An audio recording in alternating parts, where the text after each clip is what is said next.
പ്രസിദ്ധമായ പളിയൂർ പള്ളി അല്ലെങ്കിൽ തീർത്ഥാടന കേന്ദ്രത്തിൽ ഇന്നലെ ഉണ്ടായ ചില നിർഭാഗ്യകരമായ സംഭവങ്ങൾ എല്ലാ വിഭാഗത്തിലും പെട്ട, എല്ലാ രാഷ്ട്രീയ പാർട്ടികളിലും പെട്ട ജനപ്രതിനിധികൾ ഉൾപ്പെടെയുള്ളവർ ശക്തമായി അപലപിച്ചിട്ടുണ്ട്.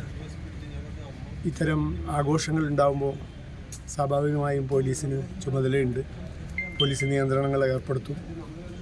ആ നിയന്ത്രണങ്ങൾ ഒരു ഉത്തരവാദിത്വമില്ലാതെ ചെയ്യുമ്പോഴാണ് പല സ്ഥലത്തും പ്രശ്നങ്ങളുണ്ടാകും. ഇപ്പോൾ തൃശ്ശൂർ പൂരത്തിൻ്റെ ഉൾപ്പെടെ കാര്യങ്ങളിൽ അടുത്ത കാലത്തുണ്ടായ സംഭവങ്ങൾ നിങ്ങൾക്കറിയാം.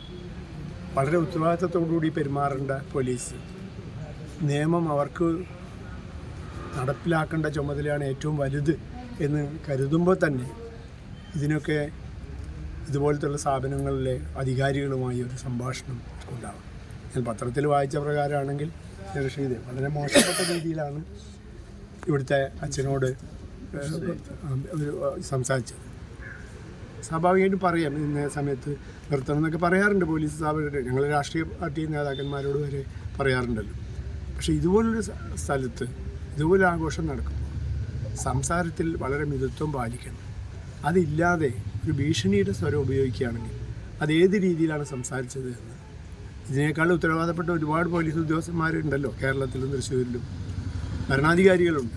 അവരിതിനെക്കുറിച്ചൊരു അന്വേഷണം നടത്തണം. അല്ലെങ്കിൽ ഇത് പല സ്ഥലത്തും ആവർത്തിക്കും. ഇതുപോലുള്ളൊരു പള്ളിയിൽ, സാധാരണ പള്ളിയിൽ നിന്ന് വ്യത്യസ്തമായി, ഒരു ക്രിസ്ത്യൻ പള്ളിയിൽ നിന്ന് വ്യത്യസ്തമായി വളരെ പ്രധാനപ്പെട്ട ഒരു കേന്ദ്രമാണ്, ഒരു തീർത്ഥാടന കേന്ദ്രം കൂടിയാണ്.